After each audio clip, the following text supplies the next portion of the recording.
네, 네. 죄송합니다. 다시 한 번 말씀드립니다. 우리는 지금 29번째 시간 계시록 19장의 짐승과 거짓 선지자의 멸망에 대해서 오늘 공부하게 됩니다.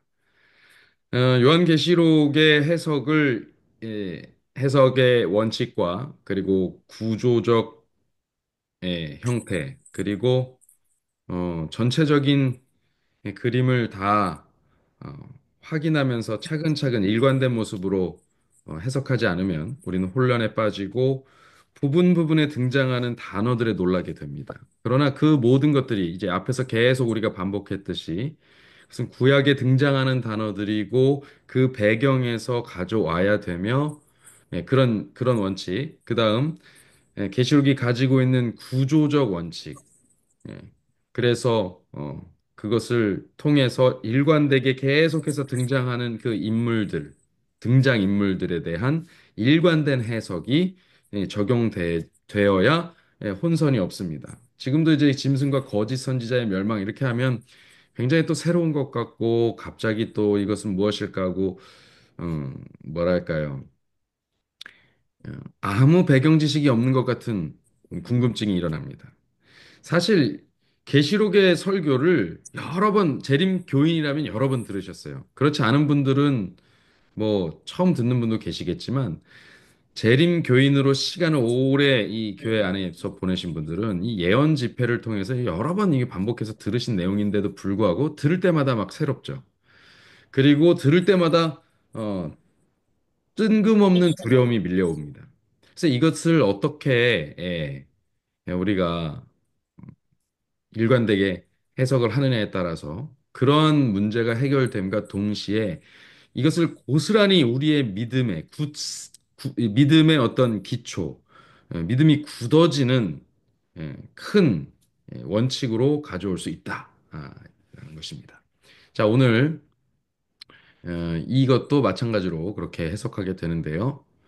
자, 오늘은 요한계시록의 전체 구조죠. 구조 가운데서 이제 그 정체가 드러났던 사탄과 그 짐승과 그의 세력들에 대한 심판이 이 마지막 호소를 중심으로 호소가 끝나자마자 이제 그 심판, 마지막 최종적 집행 심판, 집행이 이루어진다라는 것입니다. 그 가운데 우리는 개요적으로 일곱 재앙이 쏟아지는 장면을 우리가 보았고, 그다음 음녀 바벨론 차례대로 멸망하고 오늘 짐승이 멸망하는 장면을 봅니다. 근데 여러분, 사실상 음녀 바벨론 짐승이 각각 다른 세력이다라고 꼭 구분 지을 필요는 사실 없습니다.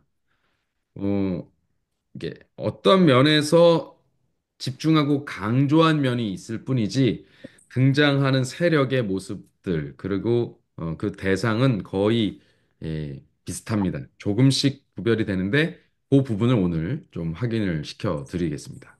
그리고 중요한 것은 이제 19장까지가 끝나면 이제 최종적으로 누가 남아요? 사단만 남게 됩니다. 이제 이러면 끝이에요. 정말 끝입니다. 자, 한번 보겠습니다. 이것은 제가 챗 GPT에게 이 계시록 19장의 전반부의 내용을 그림으로 이미지로 그려달라고 이렇게 했더니 이렇게 그림이 나왔습니다. 우리 한번 말씀 볼까요? 이 일 후에 내가 들으니 하늘에 허다한 무리의 큰 음성 같은 것이 있어 이르되 할렐루야 구원과 영광과 능력이 우리 하나님께 있도다. 그의 심판은 참되고 의로운지라 음행으로 땅을 더럽게 한 음녀를 심판하사 자기 종들의 피를 그 음녀의 손에 갚으셨도다 하고 두 번째로 할렐루야 하니 그 연기가 세세토록 올라가더라. 네, 이제 심판이 시작되는 것이죠. 그렇게 하자 하늘에 있는 모습이 드러납니다. 자, 여러분, 지난번에 제가 한번 이 계시록을 일곱 꼭지로 나눠서 그 일곱 꼭지가 나눠질 때마다 서론적 하늘 성소가 등장한다. 이 말씀드린 적 있죠? 기억나십니까? 우리 이순복 집사님 그거 열심히 필기하셨었는데 기억 안 나세요?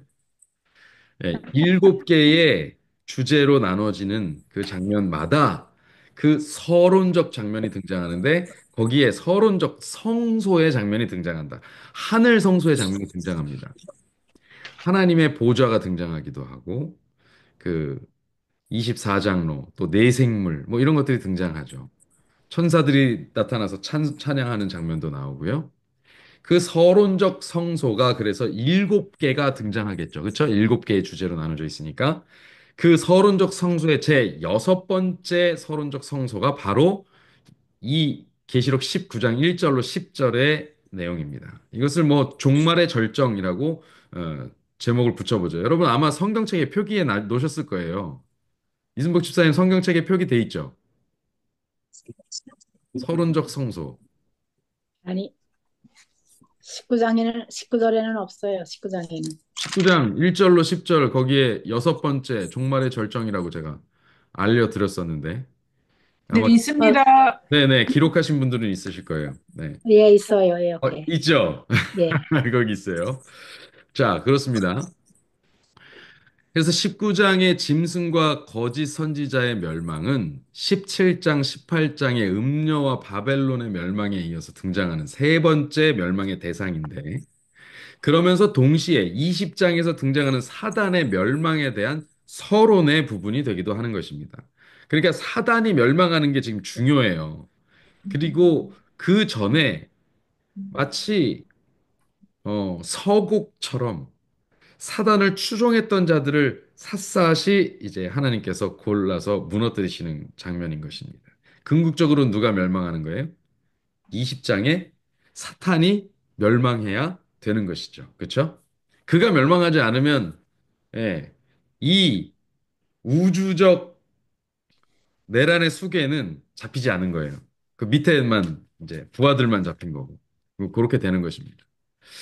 자, 세 번째, 그리고 앞서서 언급했던 일곱 번째 서론적 하늘 성소 중에 여섯 번째 장면입니다. 그럼 마지막 일곱 번째 장면은 어디 나올까요? 예, 좀 있으면 나옵니다. 예, 한번 보죠, 이제. 어디 나오나. 자, 우리 4절부터 6절을 또 읽어볼까요?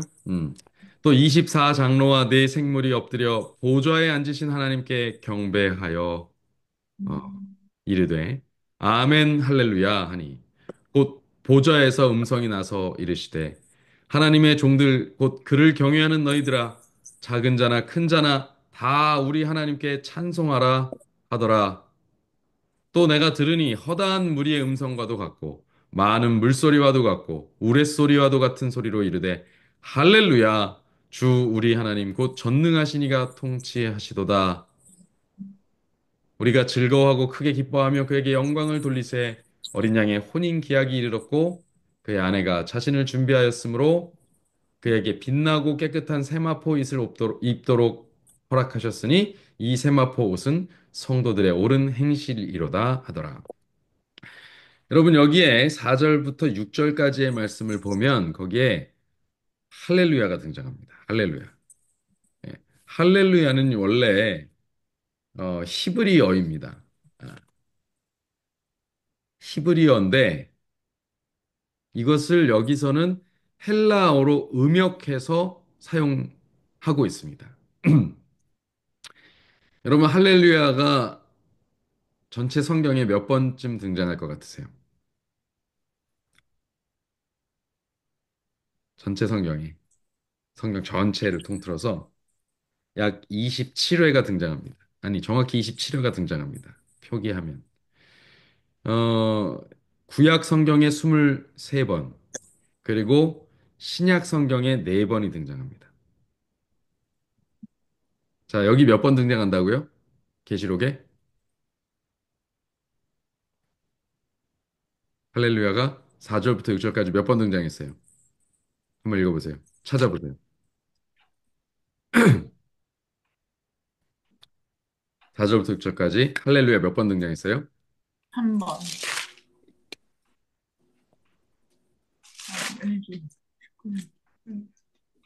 4절에서 6절 사이에.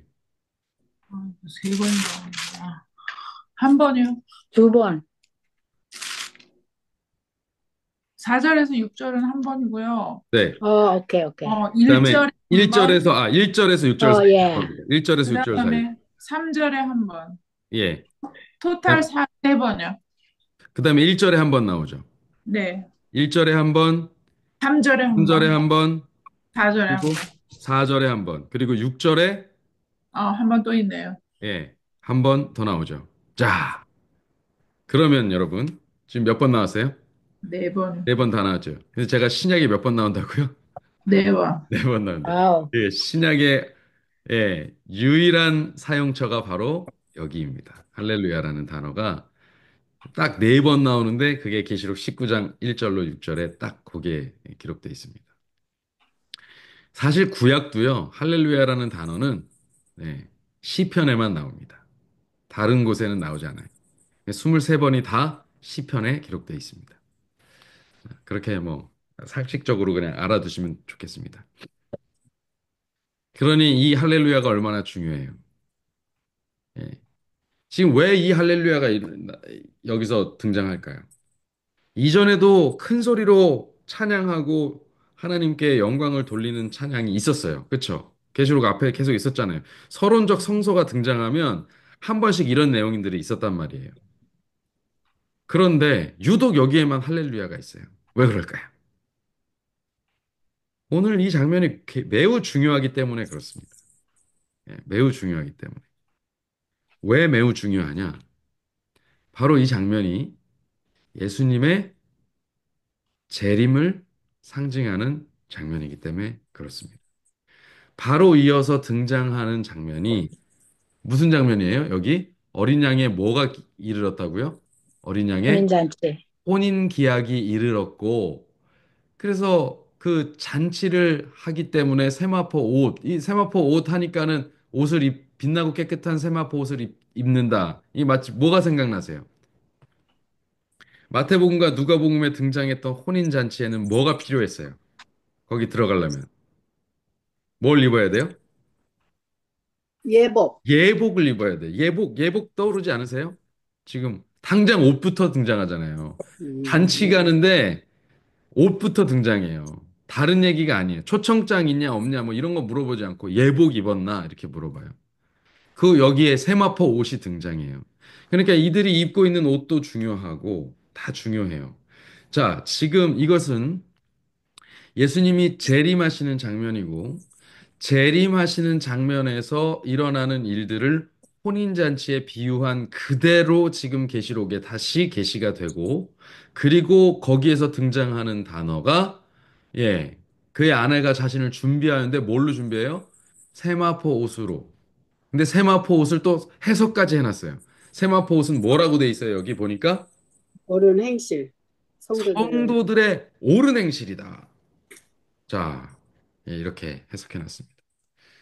자, 여기 뭐 마가복음 22장, 누가복음 14장 거기에 혼인잔치가 나올 때 이거 누구 말씀이었어요? 누가 하신 말씀이에요? 복음서에서. 예수님. 예수님 직접 하신 말씀이죠. 그 비유가 지금 뭐가 돼요? 현실이 되었어요. 이제 현실이 됩니다. 제가 사용하기를 즐겨하는 표현이 하나 있는데 뭐냐면 교회를 안 다니는 사람들이 주로 하는 말이 뭐냐면 야, 이제 현실도 생각해야지. 너는 너무 이상적이야. 너무 종교에만 심취해 있어. 예. 현실 세계에 둔감하고 무지한 어떤 모습으로 우리 신자들이 비춰지는 경우가 종종 왕왕 있습니다만, 저는 그들에게 주로 이렇게 얘기합니다. 어, 진짜 리얼은, 진짜 현실은 이제 곧 우리 앞에 펼쳐질 것들이다. 이 땅에 있는 모든 것이 사실은 허상과 같다. 다 사라질 것이고, 다 없어질 것이고, 다 썩어질 것인데, 이 지구의 역사가 이제 절단이 나고, 중단되고, 그리고 하나님의 영원한 나라가 이 땅에 임하면 그것이 이제 진짜 리얼이다. 없어질 것을 현실이라고 보지 말아라. 영원히 존재해야 그것이 현실이지. 없어질 것은 허상이다. 여러분, 어, 이제 이것이 진짜 현실입니다. 예수님의 혼인잔치, 이 혼인잔치가 진짜 현실의 시작 장면입니다. 이것은 절대 비유로 끝나는 이야기가 아니고, 이제 진짜 현실이 될 이야기입니다. 그래서 이 장면을 기다리고 기다렸던 이 지상의 모든 백성들, 이 하늘에서 그 장면을 보고 있던 자들이 다 뭘 외치는 거예요? 할렐루야, 할렐루야. 할렐루야 외치는 거예요. 할렐루야. 할렐루야를 외치는 순간은 그러니까 여러분, 우리가 뭘 계속 떠올리는 장면이에요? 예수님의 재림. 재림을 떠올리면서 외치는 장면이에요. 예수님의 재림의 장면이 하나님께 진짜 궁극적 찬송을 돌리는 주제가 되는 장면인 것입니다. 하나님께서 그렇게 꿈꾸고 바라고 계획하고 실행해 오신 그 모든 그분의 구속의 경륜이 완성되는 장면인 것이죠. 자, 거기에는 신랑이 등장합니다. 신랑은 누구예요? 혼인잔치의 예수님, 신랑은 예수님이죠. 예수님, 그럼 신부는 누구예요? 성도, 우리. 네. 신부를 어떤 개인으로 말씀하시면 안 됩니다. 신부는 성도와 교회를 총칭하는 겁니다. 때때로 신부는 새 예루살렘 성으로도 등장합니다. 21장에 보면, 계시록 21장에 보면, 이제 새 예루살렘 성을 새 단장한 신부로 표현해 놓죠. 자, 세마포 옷은 뭐 우리가 앞서 얘기한 대로 혼인 예복입니다. 그럼 이 예복은 우리가 준비하는 건가요? 여기 보니까 성도들의 옳은 행실이라고 했어요. 그러니까 우리가 준비하는 거 맞습니까? 네. 네. 네라고 말씀하시면 이제 함정에 빠지신 겁니다. 이 혼인 예복은요, 성도들의 옳은 행실이라고 표현하면 이제 그게 표현이 돼 있지만 사실상 이 예복은 우리가 준비하는 게 아니에요. 그 우리가 뭐 어떤 옷을 해 입을 수 있겠죠. 그러나 그것이 빛나고 깨끗한 옷이겠습니까? 성경에서 말하는 깨끗하고 빛나는 옷이 과연 우리가 준비한 옷이겠어요? 그럴 수 없죠. 그것은 하나님께서 준비해 주신 옷입니다. 그 옷은 계시록 7장 14절에 예수 그리스도의 보혈로 깨끗게 한 것이 바로 그 빛나고 깨끗한 세마포 옷인 것이죠. 그러니 이들이 입은 옷은 예수 그리스도의 보혈로 씻은 옷입니다. 그러니까 그들이 행한 옳은 행실은 그들 스스로 행한 행동이 아니고 예수님의 보혈이 그들을 씻어서 하게 한 행동이에요. 그러니까 우리가 아, 만들어 입은 옷이 아니다. 하나님께서 예수 그리스도의 피로 지어 입히신 옷이다. 그런데 이 옷은 창세기에 기록된 대로, 창세기 3장에 기록된 대로 가죽옷을 지어 입히시니라 했던 그 옷의 시작에서 여기 마지막 끝까지 온 것이다라는 것입니다. 그 옷을 지어 입히실 때 가죽옷을 입혔다는 말은 무슨 뜻이에요? 뭔가 짐승이 죽었다는 것이. 그 짐승이 죽으면서 그 죽은 짐승으로 인해서 우리에게 옷이 입혀졌어요. 이것이 그대로 상징으로 연결되어서 예수 그리스도의 죽으심으로 인하여 그 피로 씻은 옷이 우리에게 입혀졌다. 이것을 꼭 기억하셔야 됩니다. 자, 9절로 10절을 우리 한번 보겠습니다. 이제 천사가 내게 말하기를 기록하라 했어요. 어린 양의 혼인 잔치에 청함을 받은 자들은 복이 있도다 하고 또 내게 말하되 이것은 하나님의 참되신 말씀이라 하기로 내가 그 발 아래 엎드려 경배하려 하니 그가 나에게 말하기를 나는 너와 및 예수의 증언을 받은 형제들과 같이 된 종이니 삼가 그리하지 말고 오직 하나님께 경배하라. 예수의 증언은 대언의 영이라 하더라. 자, 기록하라 했습니다. 청함을 받은 자들이 복되도다라는 이 하나님의 말씀을 기록하라는 거겠죠. 예. 이걸 기록해 놓으래요. 이거 굉장히 중요한 말인 것입니다. 우리가 청함을 받았다라는 것이 너무나도 중요한 말이라는 것을 기록해 놓으라는 것입니다. 이것이 왜 그럴까요? 여러분, 사실상 우리만 청함을 받은 게 아니에요. 세상 모두가 청함을 받았습니다. 그러나 예, 마태복음과 누가복음의 그 비유의 장면에서와 같이 초청을 받은 사람들이 자기의 세속적인 일, 세상의 일에 분주해서 그 초청에 관심을 두지 않아요. 그것과 같이 우리도 오늘 교회 오세요. 예수님 믿읍시다. 예수님 이제 곧 오십니다. 우리가 말씀에 집중합시다. 기도합시다. 우리가 하나님을 사랑하고 이웃을 사랑합시다. 이 말에 초청에 세상에 더 많은 것들이 궁금하고 재밌어서 관심을 두지 않아요. 네.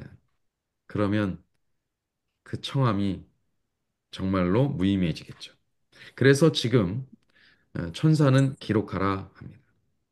그런데 요한이 이 혼인 잔치에 예, 청함을 받은 자들은 복되도다 이 음성을 듣는 순간 이 워딩을 듣는 순간 요한에게는 어느 장면이 떠오르겠어요? 예? 이 말 들은 순간 어떤 장면이 요한에게 떠올랐겠어요? 요한이 예수님이 직접 이 말씀을 해주시던 걸 들은 사람 아니에요, 요한은. 그러니까 예수님이 딱 떠오른 거예요.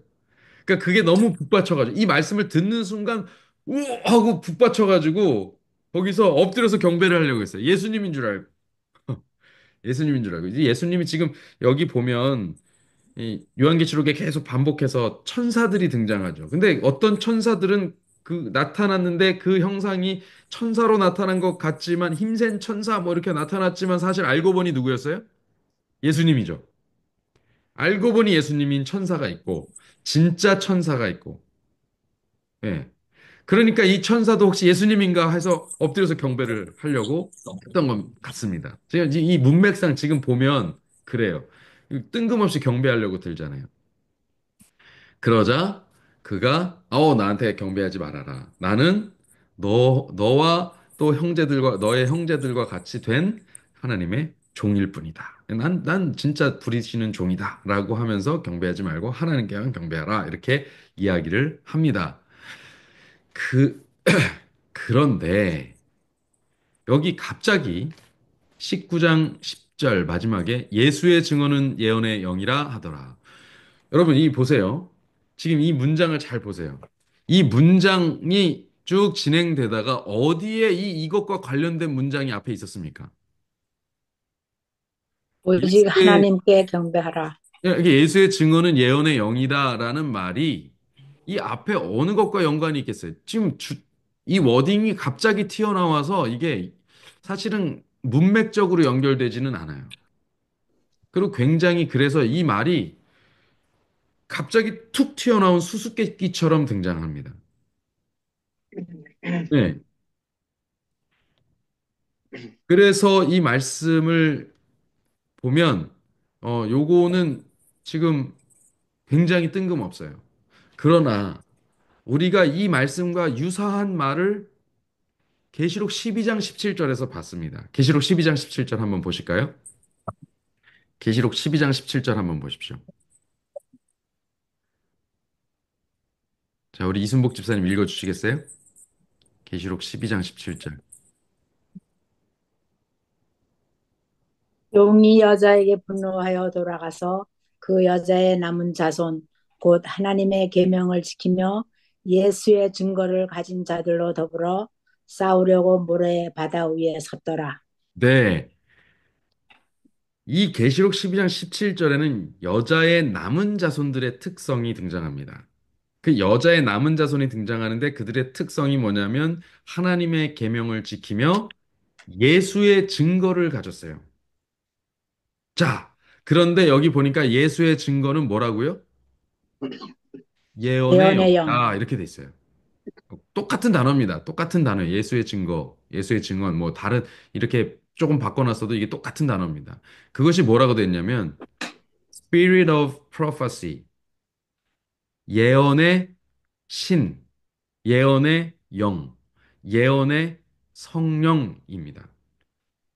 그러니까 이것은 그대로 해석하면 예수의 증거는 그러니까 하나님의 남은 자손, 여자의 남은 자손들은 뭘 가지고 있냐면 하나님의 계명을 지키는 것 하나와 그리고 또 다른 것은 무엇이냐면 예수의 증거를 가졌는데 예수의 증거가 뭐냐? 그랬더니 예언의 영, 예언의 신, 예언의 성령이다라고 얘기를 해요. 그럼 예언의 성령은 무엇이냐?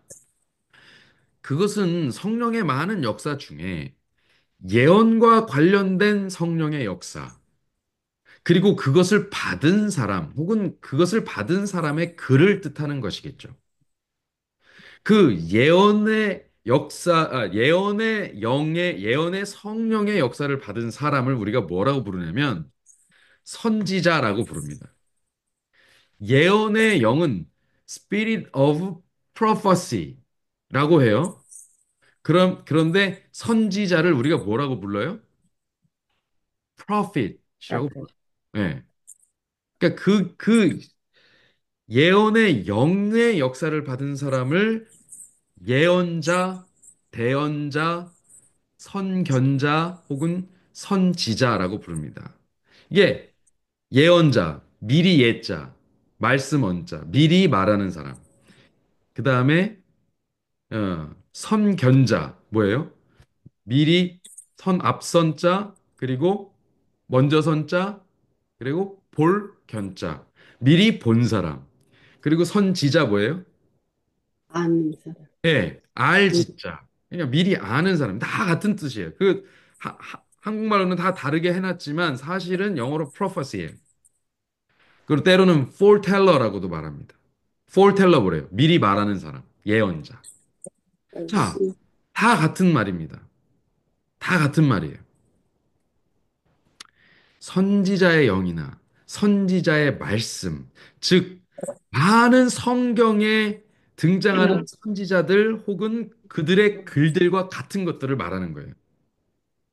근데 하나님의 계명은 뭐예요? 우리가 하나님의 계명이라고 말하는 건 율법이라고도 말하고 하나님의 말씀이라고도 말해요. 구약과 신약이라고도 말해요. 근데 그것 자체도 뭐예요? 사실 성령의 역사로 쓰여진 것들이에요. 그렇다면 다 같은 거예요. 사실은.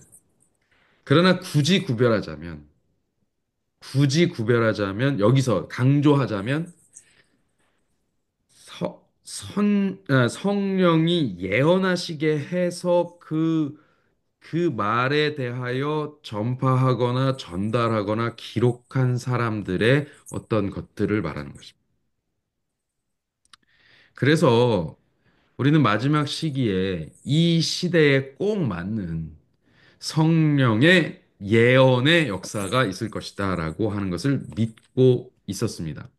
그리고 그것을 믿을 만한 증거로 우리에게 이 마지막 참 교회로서의 지침을 알려주는 선지자가 등장하셨고 그것을 우리는 엘렌 G 화이트 여사라고 생각하고 그의 저서들에 관심을 갖게 되었습니다. 우리 교단이 그랬어요. 그리고 그의 저서와 그의 생애를 보니 그가 참 선지자였음을 우리가 알 수 있게 되었습니다. 여러분, 이 선지자라고 하는 말에 너무 거부감을 가지시는 경우가 있습니다. 근데 선지자라고 하면 성령의 역사를 받은 사람의 글을 뜻하는 거예요. 뭐 성경과 같은 개념으로 기록된 글이지만 우리가 정경은 뭔가 더 이렇게 종교회의나 여러 가지를 통해서 하나님께서 성령의 역사를 통해서 딱 이렇게 정리해 놓으신 글이라면 그 가운데 그 정경 가운데 포함되지 않은 많은 글들이 있어요. 그것들은 딱 그 시대에만 필요했던 글이어서 그 시대에만 사용되고 정경에는 포함되지 않은 많은 글들이 있습니다. 실제로 여기 성경에 등장하는 많은 선지자들 가운데서도 글들이 여기 정경에 포함되지 않은 선지자들이 꽤 있습니다. 예. 그러나 그들이 쓴 글들이 외경, 위경 등 각각 다른 정경이 되지 못한 기록들에는 남아있는 경우가 있거든요. 예. 그러니까 여러분, 그 모든 것들을 다 아니다라고 부정할 필요는 없습니다. 어떤 많은 분들은 이 엘렌 화이트 여사의 이 행보나 이 글들, 그리고 우리가 이분을 선지자라고 부르는 것에 대하여 굉장히 거부감을 가지고 우리 교단 자체에 대한 좀 거부감을 가지고 표현하시는 분들이 계신데요. 그래서 너무 이렇게 복잡하게 보실 필요는 없습니다. 어쨌든 그렇게 선지자와 선지자의 말씀 그것을 뜻하는 것이다. 그래서 근데 이제 우리가 이렇게 표현하는 것은 조금 잘못됐습니다. 그래서 엘렌 지 화이트의 글 자체를 예언의 신이라고 표현을 해요. 근데 이제 우리가 그것을 관용구처럼 이제 사용해 버려 이미 이게 고유명사처럼 돼 버려 가지고 그렇게 사용을 하고는 있지만 사실 정확한 표현은 예언의 신이라고 하면 안 됩니다. 예언의 신은 예언의 성령이에요. 그러니까 예언의 성령의 지도를 받은 글이 되는 거죠. 예. 그러니까 엘렌 지 화이트의 저서 라고 표현하는 것이 저는 적절하다고 생각이 됩니다. 예. 자, 아무튼 선지자의 글, 뭐 이렇게 표현하시는 것이 좋을 것 같습니다. 자, 여기까지만 하고요. 자, 어쨌든 성경 그런데 이제 이게 중요해요. 요 말이 왜 나왔느냐? 요걸 계산해야 돼요. 요걸 생각해야 돼요. 자, 여기서 요 중간에 엎드려 경배하려고 했다는 스토리만 쏙 빼면 이건 사실 사족과 같아요. 경배하려고 했다가 하지 말아라 한 말은 사실 일종의 에피소드 같은 내용이거든요. 사실 예언과 관련된 내용은 아니에요. 그런데 예언이나 기별과 관련된 내용은 어디서 끝났냐면 혼인잔치 얘기로 끝났어요. 그쵸? 혼인잔치 얘기로 끝났으니까 혼인잔치의 연장에서 그 중간에 있는 이 경배와 관련된 이야기를 쏙 빼고 나면 혼인잔치에 이어서 예수의 증거는 예언의 영이라 이렇게 표현되는 것입니다. 자, 이해가 되십니까? 자, 그러면 예수의 증거를 가진 것이 혼인잔치에 초청되고 혼인잔치의 예복과 밀접한 관련이 있다는 것을 우리가 알게 돼요.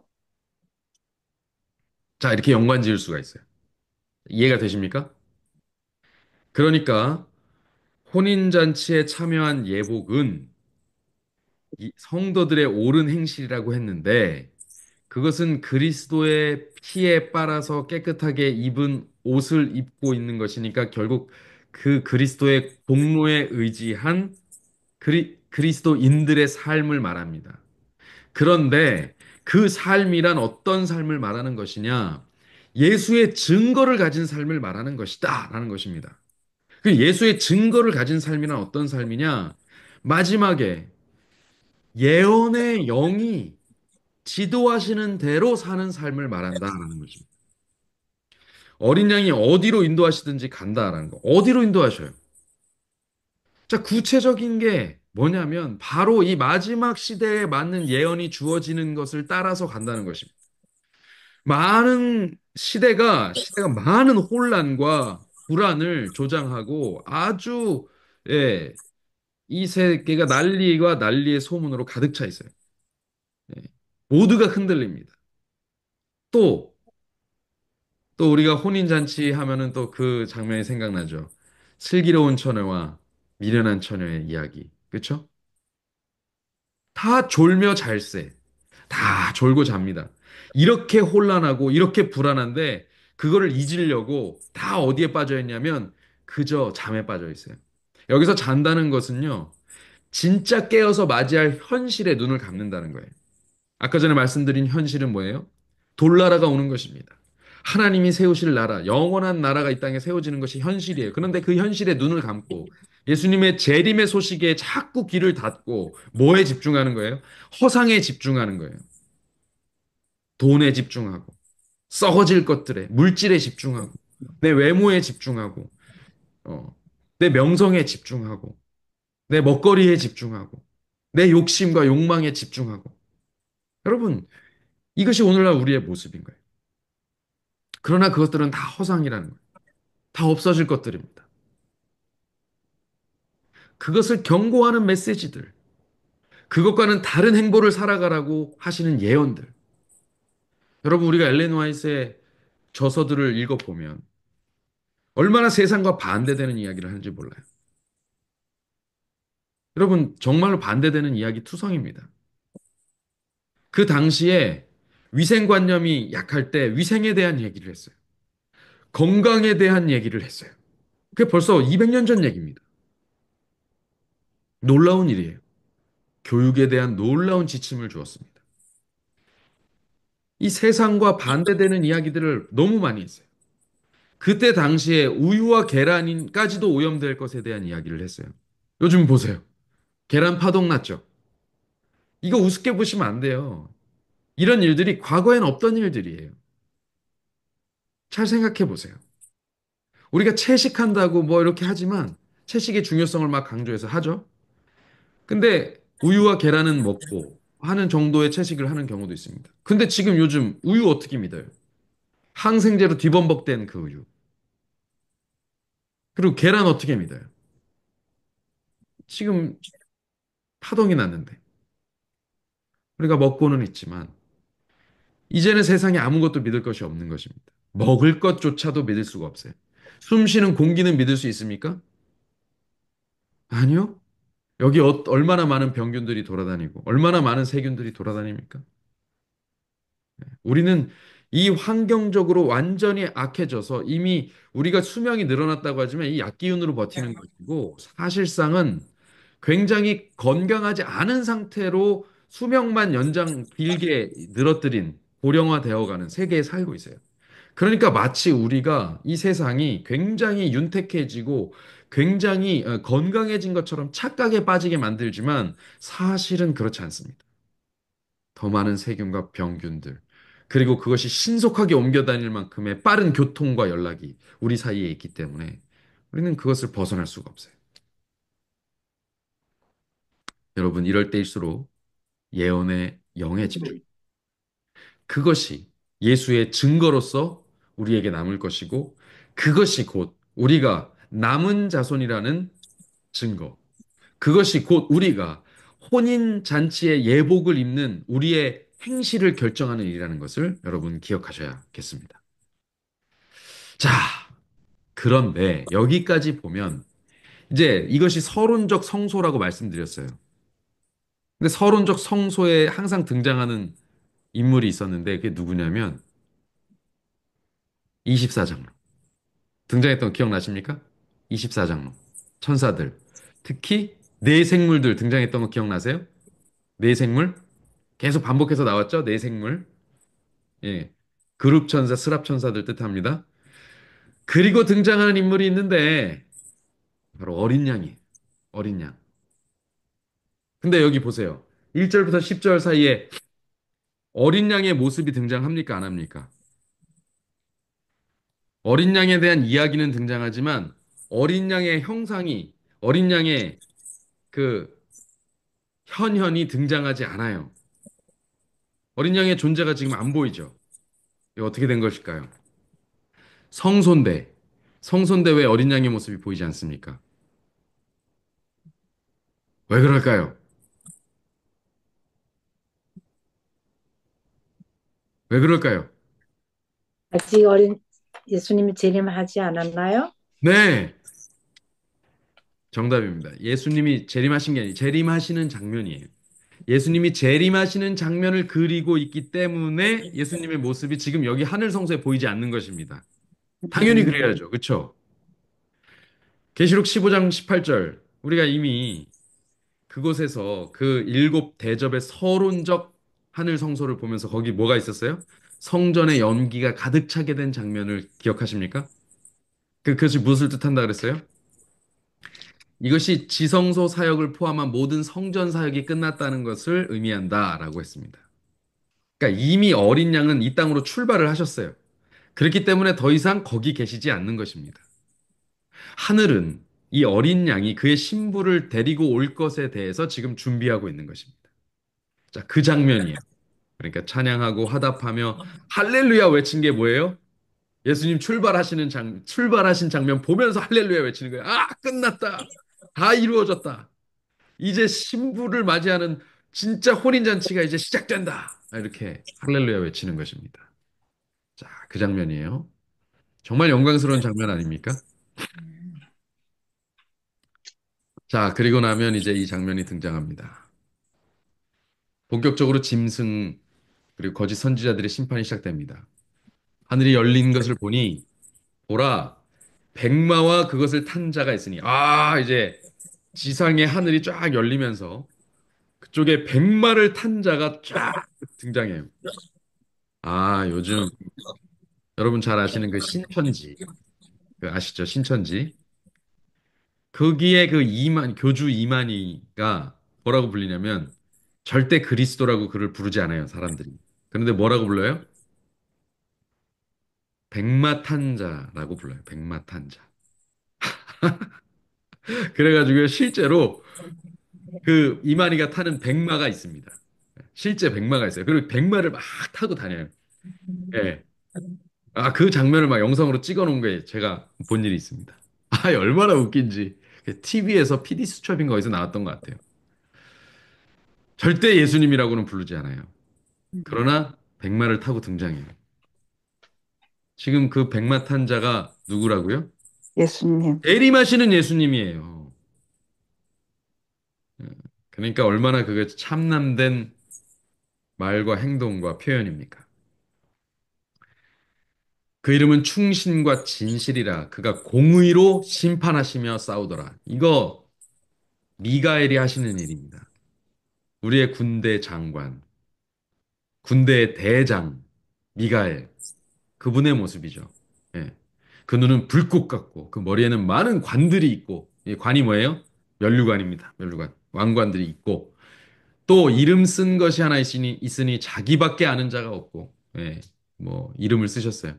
그가 또 피 뿌린 옷을 입었는데 그 이름은 하나님의 말씀이라 칭하더라. 야, 피 뿌린 옷을 입고 하나님의 말씀입니다. 여러분 뭐 지난 집회 때 우리 김대성 목사님이 또 한번 풀어주신 적 있죠. 요한복음 1장에 나오는 뭐예요? 예, 말씀이 예, 하나님과 함께 계셨으니 이 말씀은 곧 하나님이시라 하면서 그 말씀이 곧 육신이 되어 우리 가운데 거하심에 그분이 누구라고요? 독생자의 영광이시라. 예, 예수 그리스도십니다. 이 하나님의 말씀, 그 이름이 하나님의 말씀이에요. 그러니까 누구예요, 이거는? 예수 그리스도시라는 게 그냥 연결되죠. 백마와 그것을 탄 자, 백마를 탄 왕자님, 이 누구예요? 여성들이 그렇게도 꿈에 바라는 백마 탄 왕자님은 드라마 속에 등장하고 동화책 속에 등장하는 어떤 추상적인 인물이 아니고 바로 예수 그리스도십니다. 예, 우리 세상에 있는 신부들이 누굴 기다리고 있어요? 백마탄 신랑 예수. 왕자님을 기다리고 있어요. 그러니까 백마탄 왕자를 기다리는 여성들을 너무 나무라지 마시고 여러분들도 기다리십시오. 예, 우리의 진짜 백마탄 왕자님이 이제 오실 겁니다.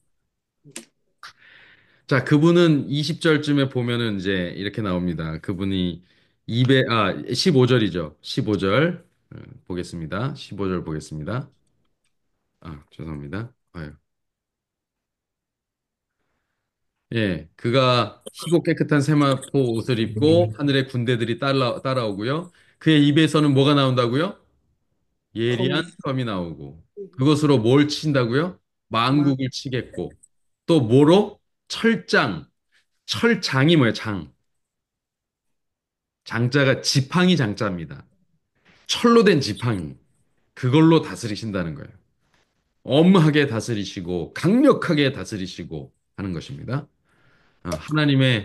하나님 전능하신 이의 맹렬한 진노의 포도주 틀을 직접 밟으시는 것입니다. 심판의 주체가 되시는 것이죠. 여러분 이것도 역시 지난번 우리 김대성 목사님의 말씀 가운데도 들어 있었고, 제가 과거에 설교한 적도 있는데요. 네. 어, 이 하나님의 모습이 특별히 그 천지 창조 당시에 등장한 이 하나님 있죠. 여기 하나님이 가라사대 하시는 말씀으로 임하신 이 하나님 누구예요? 아버지 하나님이에요? 아들 하나님이에요? 성령 하나님이에요? 누굴까요? 예수님, 아들 하나님. 네, 바로 이 장면에서 창조주 하나님을 떠올리면서 많은 사람들이 그저 추상적으로 아버지 하나님이다 이렇게 생각하는데요. 그렇지 않고 이 분이 바로 예수님이십니다. 물질 세계, 물리 세계에 작용하는 것을 주관하시는 분, 실제적으로 작용하시는 분, 역사하시는 분이 누구냐면 다 예수님이에요. 그러니까 실제로 이 땅을 다스리시는 분이 예수님이세요. 그러니까 반대로 말하면 만드시는 것도 그분이고, 그리고 반대로 또 뭐도 심판하시는 것도 누구예요? 심판을 실행하시는 것도 아들은 집행자는 누가 돼요? 예수님이 돼요. 예수님. 예. 물리 세계에 그리고 현실 세계 이게 존재하는 세계에 영향을 끼치는 분은 실제로 역사하시는 분은 예수님이십니다. 예, 물론 영적인 세계도 사실 포함해요. 예, 포함해요. 다 그것을 실제 활동하시는 분이 예수님이십니다. 근데 그분이 진노의 포도주 틀을 밟겠다. 심판에 직접적으로 형벌을 내리는 주체가 되시겠다라는 것입니다. 자, 이제 오랜 시간 대제사장의 예복을 입고 계셨던 분이 이제는 백마탄 기사가 되어서 어, 이제 군대 대장으로서의 재림을 하시는 모습을 보고 있습니다. 예. 자, 그런데 거기 한 천사가 태양 안에 서서 공중에 나는 모든 새를 향해서 큰 음성으로 외쳐 이르되 와서 하나님의 큰 잔치에 모여서 요게 또 잔치가 하나 있어요. 왕들의 살과 장군들의 살과 장사들의 살과 말들과 그것을 탄 자들의 살과 자유인들이나 종들이나 작은 자나 큰 자나 모든 자의 살을 먹으라 하더라. 자, 이게 지금 혼인잔치와 대조되는 또 다른 잔치입니다. 이것은 악의 세력이 멸망하는 사륙의 잔치, 심판의 잔치입니다. 그러니까 악의 세력이 완전히 멸망해서 우리가 흔히 표현하는 시산혈해, 시체가 산을 이루고 피가 바다를 이루는 시산혈해와 같은 모습입니다. 지상의 모든 권세자들, 지금 여기 등장하는 사람들은요, 지상의 모든 권세자들이 시작이에요. 그리고 자유인들이나 종들이나 다 작은 자나 큰 자나, 그러니까 모든 자들의 비참한 말로가 등장합니다. 자, 지금 제가 시간이 오래 좀 부족하기 때문에 성경책 하나 알려드릴게요. 에스겔 39장 17절로 20절을 거기 새들의 잔치에 옆에다가 적어 놓으십시오. 에스겔 39장 17절로 20절. 거기에도 새들을 불러 심판의 잔치를 벌이는 장면이 나옵니다. 예. 거기도 에스겔에도 그 장면이 나옵니다. 에스겔 39장 17절로 20절입니다. 자, 그 대상이 누구냐? 그러면 짐승과 땅의 임금들 그리고 거짓 선지자들이 됩니다. 자, 볼까요?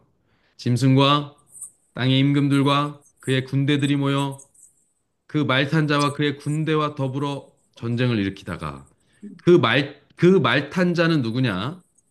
요 바로 앞에 나오는 그 말탄 자들이 아니고 그 더 앞에 나오는 백마 탄 사람 그리고 그의 군대를 말합니다.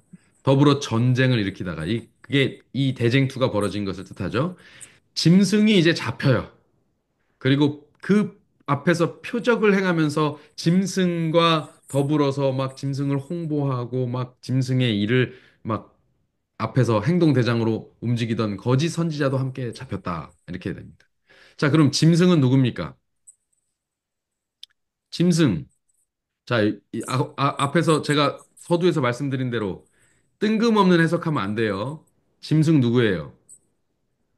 계시록 13장에 등장하는 짐승입니다. 특별히 여기서 이렇게 그냥 짐승 얘기하면 대부분 누굴 말하냐면 첫째 짐승을 말합니다. 첫째 짐승 누굽니까? 용사, 뱀, 사탄. 자, 용, 옅뱀, 마귀는 사탄이에요. 그럼 짐승은 누굽니까? 용의 사주를 받아서 세상 역사에 직접적으로 관여하고 있는 정치적, 종교적 세력입니다. 정치, 종교적 세력이. 이 짐승은요, 종교적 세력이 관여한 정치적 세력입니다. 또 다르게 말하면 정치적 세력과 결탁한 종교적 세력이에요. 또 다르게 말하면 정치적 세력을 띤 종교적 세력입니다. 자, 거짓 선지자는 누굽니까, 그럼? 그 짐승과 결탁한, 그러니까 짐승은 세상 권력과 결탁한 종교적 세력의 총체고, 그것을 음행이라고 말하죠. 그 결탁을. 그리고 거짓 선지자는 그 세상과 결탁한 종교적 세력의 총체인 짐승과 결탁한 배도한 개신교입니다. 자, 이 짐승의 결정체가 누구였냐면 바로 로마 교황권이었어요. 그쵸? 우리는 요한계시록 13장에서 그 계보의 끝에서 작은 뿔 세력으로 다니엘서의 작은 뿔 세력으로 일어났던 자가 한꺼번에 연결되어 있는 모습을 봐요. 그 바로 로마 카톨릭입니다. 네. 그것과 연결돼요. 거기까지. 그것과 결탁하는 배도한 개신교입니다. 자, 이것이 바로 또한 바벨론이에요. 그건 666이라는 숫자에 대해서 우리가 혼선을 겪지 말아야 될 것 중에 하나를 다시 말씀드리면 제가 추가로 말씀드립니다. 그때 그것은 바벨론의 수라고 했어요. 거기선 60진법을 쓰고 그것은 사람의 수라고 제가 강조했습니다. 그런데 그냥 사람의 수가 아니고요. 그것은 짐승의 수이기도 합니다. 그 짐승의 수가 무엇이냐? 그러면 그 짐승은 그냥 갑자기 무슨 짐승이 아니고 어디 나오는 짐승이에요? 바로 그 계시록 13장에 나오는 짐승이에요. 어떤 짐승? 로마 카톨릭과 연결된 숫자라 이것입니다. 자, 그러니까 뭐 갑자기 바이러스 백신을 맞고 무슨 칩을 받고 바코드를 하고 뭐 이런 것들이 뭐 교황의 뭐 머리에 뭐가 있고 뭐 이런 것들이 말하는 게 아니고 그 짐승과 관련된 행동에 그런 짐승과 관련된 문화에 그런 정책에 그런 세력에 관련된 숫자라 이것입니다. 그것을 따르고 추종하고 그것을 믿고 거기에 그 허상에 빠져 있는 사람들의 수입니다. 망하는 수. 자, 그러면 이제 여기에서 이렇게 보면 요한계시록 17, 18장에 음녀도 등장하고 바벨론도 등장해요. 그런데 여기 또 짐승이 등장하죠. 또 여기 거짓 선지자가 등장해요. 그러니까 이게 굉장히 혼란을 가중시킵니다만 사실은 다 같은 세력이라고 볼 수 있는 거라는 것입니다. 여러분, 그 짐승을 탄 음녀 등장했습니까? 짐승을 탄 음녀 기억나십니까? 짐승 위에 음녀가 타 있죠. 이거 뭐예요?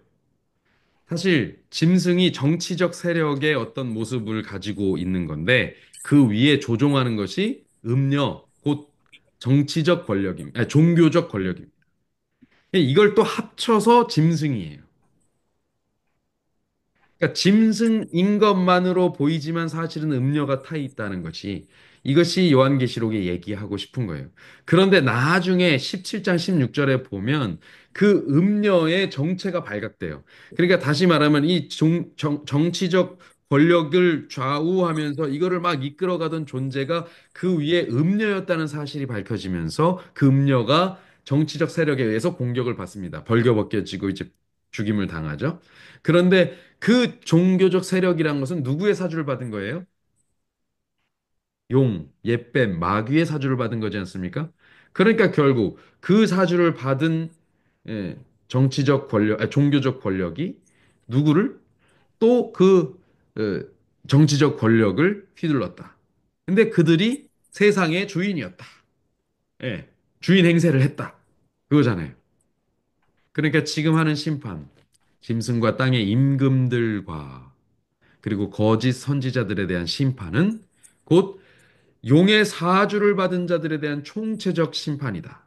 그들이 어떤 표현으로 나왔던지, 그것을 이렇게 분리해서 설명했던지, 합쳐서 설명했던지 간에 그들이다라는 것으로 절대 혼란스러워 하실 필요가 없는 내용이다라는 것입니다. 자, 이제 예, 이 마지막으로 넘어갑니다. 말탄자의 입으로부터 나오는 그들이 예, 산채로 유황불 줄못에 던져지고 그리고 말탄자의 입으로부터 나오는 검에 죽게 됩니다. 모든 새가 그들의 살로 배부르더라. 그러니까 어, 잔치가 있어요. 오늘 두 잔치가 등장했습니다. 하나는 혼인잔치, 하나는 새들의 잔치입니다. 이것은 우리가 아는 대로 구원의 심판 그리고 형벌의 심판. 네, 요겁니다. 그래서 하나님께서 심판하러 내려오시는 것은 한쪽으로는 구원이지만 한쪽으로는 형벌이 되는 거죠. 이 하나님께서 오신다는 것은 요엘서나 이런 데를 살펴보면 그래서 뭐라고 얘기하냐면 주의 날이라고 표현합니다. 주의 날. 예, 주의 날이에요. 그래서 그 날, 굉장히 주의 날입니다. 심판의 날. 그분이 임재하시는 날. 그 날은 굉장히 위험 가득한 날이고 그 날을 공중에 들리면서 맞이하느냐 아니면 불못에 던져지면서 맞이하느냐가 결정나는 것입니다. 자, 근데 그 결정은 언제 나요? 그것이 집행되는 것이고 그 결정은 언제 나요? 그 결정은 언제 납니까? 그 결정은 새 이미 예루살렘. 출발하시기 전에 아직 지성소 사역이 맞춰지기 전에 지성소 사역이 중에서 그 결정이 납니다. 그래서 우리가 뭐라고 불러요? 심판, 즉, 재판, 그렇죠? 또 드림즈 그것을 재림전 조사. 심판 혹은 조사 심판이라는 표현을 쓰니까 막 뭐 이게 이상한 얘기라 하는데 그게 그냥 재판이에요. 재판, 음. 심판이에요. 그리고 그 심판에서 결정이 나면 이제 집행. 지금 뭐 하고 있어요? 집행하고 있죠. 집행하면 의인들은 혼인잔치, 알곡은 곳간에, 그리고 악인들은 불못에, 가라지는 불살른. 네, 그렇게 되어 버리는 장면이 되는 것입니다. 자, 그러니까 그러니까 이 19장에 지금 말탄자가 예수님이신가요? 좀 21절에? 그렇죠. 21절에 말탄자 예수님입니다. 그 그리고 19장에 이게 다 19절에도 이루어지네요. 말탄자, 예? 이 19장에서 이게 다 그러면 이게 예수님이 오면서 혼인잔치, 이쪽 혼인잔치 다 그게 19장에 나오네. 그렇죠. 예. 혼인잔치와 예. 그리고 새들의 잔치가 동시에 다 이루어지는 거죠. 예, 동시에. 그래서 구원받는 무리와 그리고 멸망하는 무리가 이렇게 영생을 얻는 무리와 영멸하는 무리가 결정이 나는 것입니다. 네. 근데 목사님, 네, 어, 네, 말씀하십시오. 이, 이 심판은 네, 지금 이 새들의 잔치는 이 지상에서 죽지 않았던 예수님의 오심으로 말미암아 살아있는 사람들이 예수님을 받아들이지 않았던 그 사람들에 대한 심판이 있기 때문에 새들의 잔치가 있지 죽은 자들의 심판은 아직 이루어지지 않은 상태인 거죠. 그렇게 볼 수 있죠. 그러니까 그렇게 볼 수 있지만, 네, 죽은 자는 먼저 일어나서 예수님과 함께 오지만 이렇게 영접한다고 했잖아요. 아, 근데 이제 첫째 부활과 있고 두 번째 부활이 있는데 두 번째 부활은 아직 이루어지지 않은 상태인 거가 되는 거죠. 근데 사실, 예, 예, 사실 그 예수님이 재림하실 때 각인의 눈이 그를 볼 것이요 그를 찌른 자들도 볼 것이라 그랬어요. 그래서 사실 네. 재림하실 때 의인만 부활하는 것이 아니고요. 악인들도 다 부활합니다. 근데 그 사람들은 다시 또 죽게 그러면은 그럼 또 다시 죽죠. 네. 다시 이때 한 죽게 번 또 죽어요.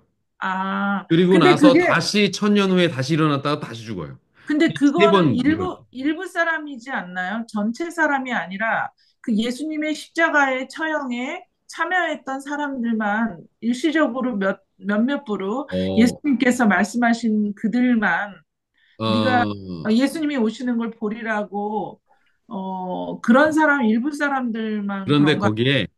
그들만이라고 하지 않고요. 그들도라고 표현되어 있는 것을 음, 보시면 사실 네. 그것은 그들을 특정해서 또 유독 표기하셨을 뿐이지 아, 자기네 눈이 그를 볼 것이라는 것이 사실은 더 중요한 겁니다. 모든 예, 사람이 다 볼 것이다. 심지어 그들도 볼 것이다. 라는 것이지 그들만 볼 것이다라고 제안하실 필요는 없어요. 그러니까 아, 모든 사람이 다 부활합니다. 그래서 모든 죄악을 저지른 사람들이 자기가 왜 이 심판을 받는지에 대해서 분명히 자기의 결정에 대한 그 분량의 대가를 치른다는 것에 대해서 분명하게 깨닫고 인식한 상태에서 심판을 받게 돼요. 인정할 수밖에 없다는 거죠, 본인들. 그렇죠. 그것을 인정하는 과정이 이루어진다는 거예요. 동시에. 예. 인정하든 안 하든 뭐 부정하겠죠. 나는 아니야, 나는 안 하고 싶어라고 말할 수도 있겠지만, 그러나 적어도 예수님의 공의로운 심판에 대해서 그것을 말하지 못해요. 말할 수는 없게 되는 장면이에요. 예. 그러니까 여기 지금 새들이 그 시체를 먹는다 그러는데, 네.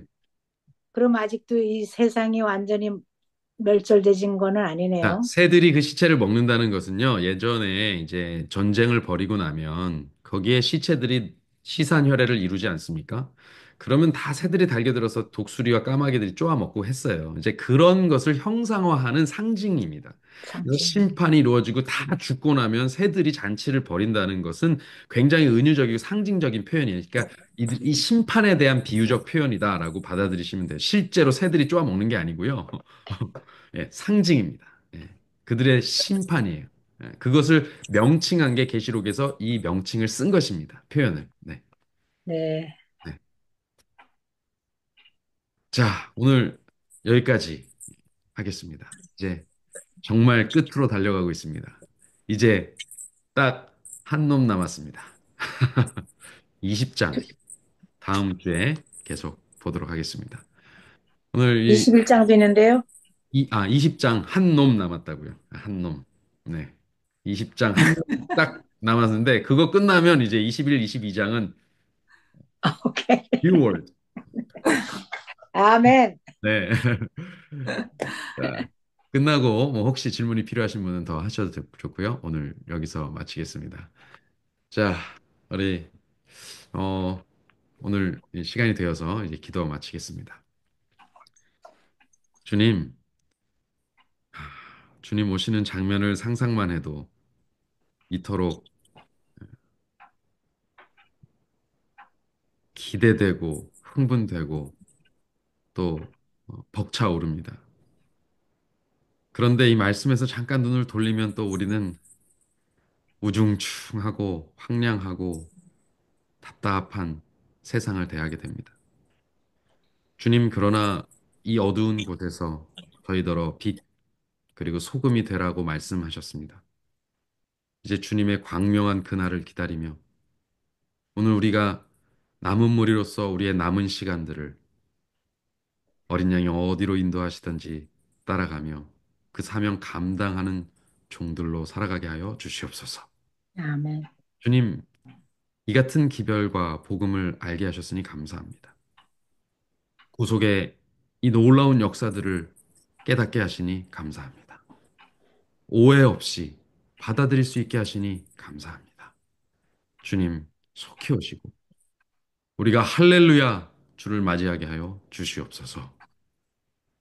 세상은 고통과 슬픔과 죽음으로 가득 차 있습니다. 주님, 이것은 반드시 끝나고 없어져야 될 허상들임 우리가 깨닫게 하여 주시옵소서. 아멘. 이제 진짜 현실, 예수님이 오셔서 영원히 지속될 그 현실 꿈꾸며 오늘도 잠자리에 들겠사오니 평안의 쉼을 허락하여 주시고 참된 안식을 우리에게 맛보게 하시기를 예수 그리스도 이름으로 간절히 기도합니다. 아멘.